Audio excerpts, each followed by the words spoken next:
Evening, guys. All right, thank you for joining us. We'll get started with opening remarks, and then if you have a question, please raise your hand. Happy Sunday, happy Easter. Hope you're all tucking into your Easter eggs. Well, we're really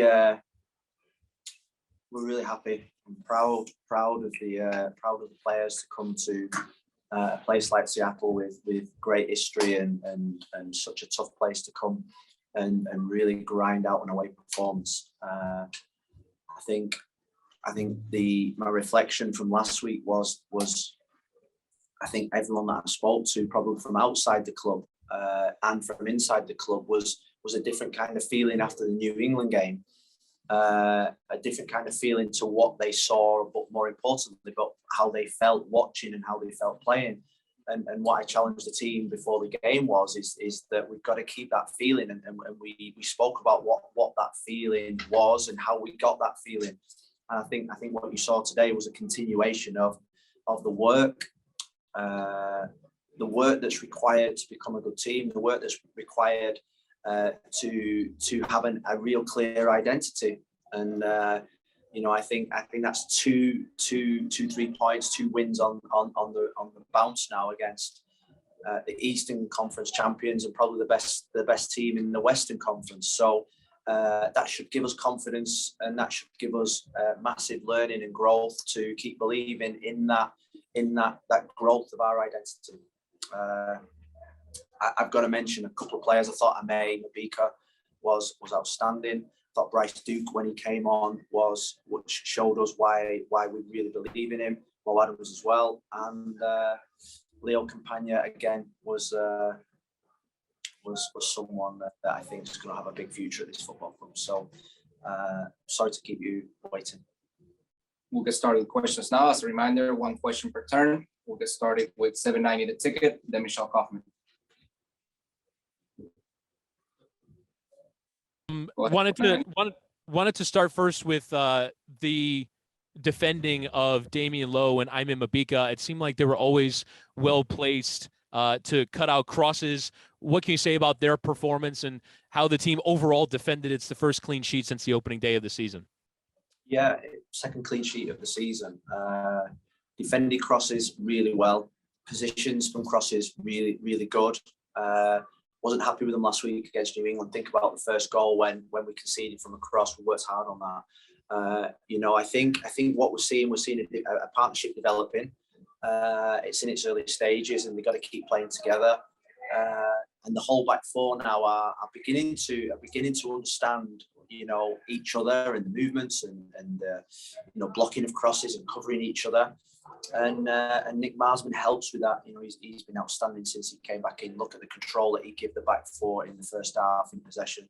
But Damien probably had his best game. Tonight. I think he needed it. I think he's an experienced player within our back four. You think of May and Chris, inexperienced in terms of sort of like their careers so far. And I think we needed a leadership performance, and he gave that. Next question, Michelle Kaufman, then Franco Panizo.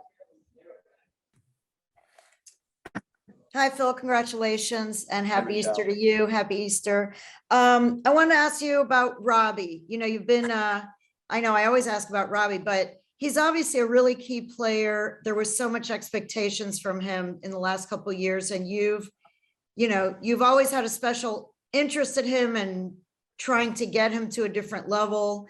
How do you think he played today, and what does it mean, do you think, for him to finally score his first goal? Yeah, Robbie's doing really well. He played well tonight, and he knows what I think of him. He knows that he knows where I think he should go. He knows what I think he needs to do, and we're really pleased with him. Next question, Franco. Thank you, Rafa. Hey, Phil. Happy Easter. Going back to the second half, or just going to the second half, just want to get your analysis or your sensation. Even when Seattle had the ball for much of the second half, you guys dominated the spaces, didn't give up a whole lot. Can't really remember Nick Marsman being tested, maybe from Damien's backward. So it was pretty much a defensive masterclass from you guys in terms of executing the game plan that you guys wanted. Just your thoughts and your analysis on that second half defensively. Yeah, well, I think we knew that they were going to bring on their starters. They're brilliant players. It got to about 58 minutes, and me, Jason, Martin, and Mark all said to each other, "I think it's a grind out type of performance." We weren't secure in the first pass. We weren't really securing the ball up to the centre forward. It was coming back at us. So we decided to go to the back five. We brought Noah on. We closed and made the pitch, across. We spread our players across the pitch. And we said we're going to grind it out. We spoke before the game about game management in these situations, about, you come into a place like this, it's not going to be a tea party where everyone just gets on with each other and it's nicey. It's going to be a grind out performance. And we then realised that probably we needed to get Mo Adams on the pitch. We needed to get spread the pitch in two zones, which was 5 and the 4 then, because the balls just kept coming back to us. And when they brought the Roldan brothers on, they've got great understanding on that right-hand side.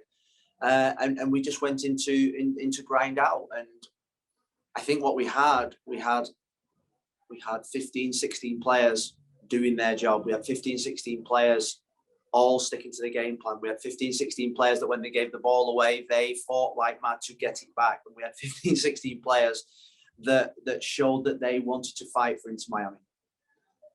Next question, Jose Rodriguez, then Mike DiPasquale. Thanks, Rafa. Phil, a few weeks ago, you demanded more from your top players. Are they delivering for you now, or is there something else that you want to see from them? Thank you. Well, I think Gregory in the last 2 games has got back up to the level that we think he should be at. I think what I'm seeing now is my demand, not my demand. What I'm seeing is that we've got 18 players heading in the same direction. We've got 18 players all fighting for each other. Spirit is great. And that's what I've wanted since the start of the season. I think that's the most important thing. And I think when you play as a team and you have that kind of discipline and concentration and team ethic, the players then grow and start producing moments of brilliance, like DeAndre did in the first half crossing, and Lassiter had 2 or 3 opportunities. The Campagna had a couple of opportunities, half opportunities. So within the team structure, you allow the individuals then to flourish, and we've not really had that. And I think what we've got now, we've got a foundation of a team structure which will allow our exciting players to flourish, and that's what teams do. Without that foundation, your best players can't play well. They can't flourish. They can't control games. And I felt we were controlling the game in possession first half, but out of possession second half, which was probably more pleasing than how I felt since I came to this football club. We'll go to Mike DiPasquale. Thank you, Rafa. Happy Easter, Phil. I wanted to ask you, you mentioned going into Seattle. It's a tough place for any team to go into. But just how big of a win is this one, considering in Seattle, for the confidence level of the players moving forward? Yeah, I think that's what the New England game, that's what I wanted from the New England game. Confidence to give them confidence, but confidence in what we're trying to do, confidence and belief in how we're trying to work. We've revamped the whole football side, sports scientists, new playing staff, and sometimes you need results to keep believing in the work that our sports scientists are doing. We've got 4 or 5, I think world-class sports scientists now that are getting the players incredibly fit. The durability of the players, we're working them so hard. They're doing so much strength and conditioning work, and we're just beginning to see that brilliant crop that we brought in looking super fit. We've been able to to ride challenges and go for 90 minutes, 96 minutes, and for me it was let's get the wins on the table, and it'll give us confidence in the system, the tactics, the identity, and everything that we're trying to build, because we are trying to build, and results give you confidence. Last 2 questions, Jonathan Sigado from MLSsoccer.com, and then Michelle Kaufman. Hi, Phil. Congrats on the result. Just wanted to ask about what that next progression is now for this team. And I know it's a busy week with Open Cup and you guys aren't going to look too far ahead, but what do you think is kind of that next step for Miami as you all keep evolving with, as you just mentioned, basically entirely revamped team. I What can you think say forward looking, if anything, I at think this it's stage? Yeah. consistency in performance, consistency in behaviours. I think that's what I'm looking for now. Consistency in everything that they do. I think they've set a real high bar now, and they can't drop below it. And we've still got players. Gibbs, Saylor, Yajoa, Higuain will be back with us in the next 7 days, which will thicken up the bench, thicken up the depth of the squad, because we'll need every single one of them this week. We get back to Fort Lauderdale tomorrow night at 6-7 o'clock, and then we play on Tuesday. So we're going to need all our depth, now I want consistency. I think they're beginning to understand how we want them to play, which I think takes time, but I think they're just beginning to understand how we want them to play.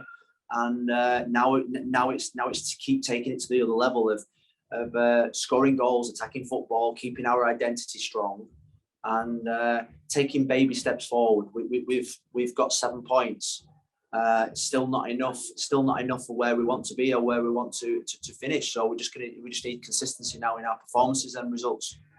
Last question, Michelle Kaufman. Phil, you mentioned Gonzalo there. You've had 2 games in a row now that you won without him on the field. And you said after the last game that, you have found the formula, like this is the formula. Now you won again in Seattle. Where do you think he fits in then with this lineup?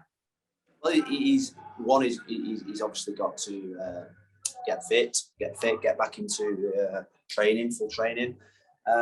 We will need him. We will need him without a shadow of a doubt. This season is really long. This week is going to be a long week. We will need Gonzalo Higuain. I heard him on FaceTime to Motta, to Gregory, to Campagna before the game, wishing them all the best, cheering them on the coach on the way to the game. I know that he'll be desperate. I know he's desperate to get back with the team. And I know for a fact that we will need him from now to the end of the season. He wants to finish this season on a high. So the motivation and challenge there is probably greater than he's ever had since he came to Inter Miami. He's now got competition for places. He now sees a team that's playing a type of football with certain types of behaviours now that are non-negotiable. And he's just got to fit into that, which I'm sure he will do. Thank you, Coach. Thanks, guys. Happy Easter.